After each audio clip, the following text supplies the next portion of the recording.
யாரோ கிளப்புகின்ற வதந்தியை 21ஆம் தேதியே பிள்ளையார்பட்டி கோயிலுக்கு சென்ற பொழுது அங்கே ஊடக நண்பர்கள் வந்து அவர்களே கேட்டார்கள், ஊடகத்துறை நண்பர்கள், உங்களுக்கு ஏதோ கூட்டணியில 6 சீட்டு கொடுத்துட்டாங்களாம்லன்னு சொன்னாங்க. நான் சொன்னேன், அது வதந்தி, யாரும் நம்ப வேண்டாம்.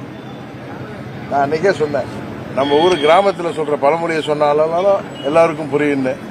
இன்னும் மாடே வாங்கல, அதுக்குள்ளார மத்து வாங்க தெரியுறானா மாடசாமி, எதுக்கு வெண்ணெய் கிடைக்கிறதுக்கு அப்படின்னு நம்ம ஊர்ல ஒரு பழமொழி உண்டு.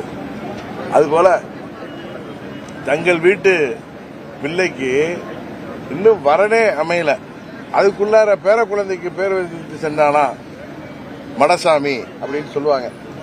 அதுபோல இன்னொன்னு சொன்ன, எங்க தஞ்சாவூர் பக்கம் காமெடியா சொல்லுவாங்க, நக்கலுக்கோ நையாண்டிக்கு பேர் பெற்ற தஞ்சை மாவட்டத்திலிருந்து வந்தவனா அந்த பழமொழியை திருப்பி சொன்னேன்.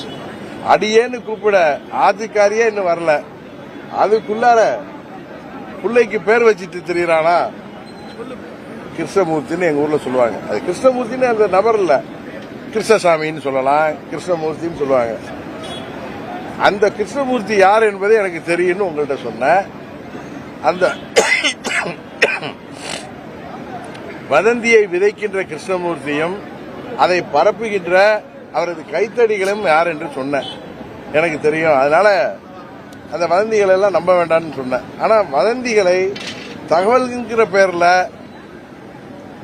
அதை செய்திகளாக்கும் பொழுது எங்கள் தொண்டர்கள், எங்கள் நிர்வாகிகள் 8 ஆண்டுகளாக என்னோடு ஆளும் கட்சியாக இருந்த பொழுது ஆட்சி அதிகாரம் அதன் பலன்களை எல்லாம் தூக்கி எறிந்துவிட்டு அம்மாவின் லட்சியங்களை, அம்மாவின் கொள்கைகளை அடுத்த நூற்றாண்டுகளுக்கும் கொண்டு செல்கின்ற ஒரே இயக்கம் அம்மா மக்கள் முன்னேற்ற கழகம்தான் என்பதை மனதிலே கொண்டு என்னோடு லட்சம் தொண்டர்கள் தமிழ்நாட்டில் இன்றைக்கும் பயணித்துக் கொண்டிருக்கிறார்கள். உங்களுக்கு தெரியும், நீங்கள்லாம் பெரிய ஜாம்பவான்கள் சொன்னவங்க எல்லாம் எங்களை விட்டு போனாலும் இந்த இயக்கம் உயிரோட்டத்தோடு தமிழ்நாட்டில் தவிர்க்க முடியாத ஒரு அரசியல் இயக்கமாக, அரசியல் சக்தியாக இந்த இயக்கத்தை லட்சம் தொண்டர்களும் அவர்களை வழி நடத்துகின்ற நிர்வாகிகளும், விலை போகாத நிர்வாகிகள், சுயநலத்திற்காக சுய லாபத்திற்காக விலை போகாத நிர்வாகிகள் என்னோடு இருக்கின்ற வரை இந்த இயக்கம் உயிர்ப்போடு இருக்கும்.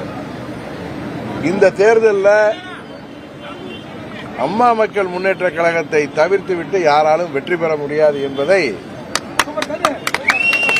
நான் பலமுறை சொல்லி வந்தேன். இது ஏதோ அதீத நம்பிக்கையில சொல்ல, எனது 30 ஆண்டு நேரடி அரசியல் அனுபவத்தில் ஒரு மாபெரும் அரசியல் ஆளுமையாக இன்றைக்கு நானே ஒரு அரசியல் இயக்கம் நடத்துகின்ற அளவிற்கு வந்திருக்கிறோம். இந்த நேரத்தில் நான் அந்த வதந்திகளை பரப்பியவர்களுக்கும் அதை தகவல் என்ற பெயரில் சரியாக போட்டு அந்த வதந்திகளுக்கு பலியாகிவிட்ட ஊடகங்களுக்கும் நான் சொல்லிக் கொள்வது, எங்களை சதி செய்பவர்கள் அண்ணன் காளிமுத்து அவர்கள் சொன்னது போல, அவர் அப்பொழுதுதான் அடிக்கடி மேடையில் சொல்வார், நீங்க பாயில ஒளிஞ்சு வந்தீங்கன்னா நான் ஜமுக்காலத்தில் ஒளிஞ்சு வருவேங்கிற அளவுக்கு அரசியல் ஞானமும் அரசியல் அனுபவம் உள்ள கட்சி அம்மா மக்கள் முன்னேற்ற கட்சி.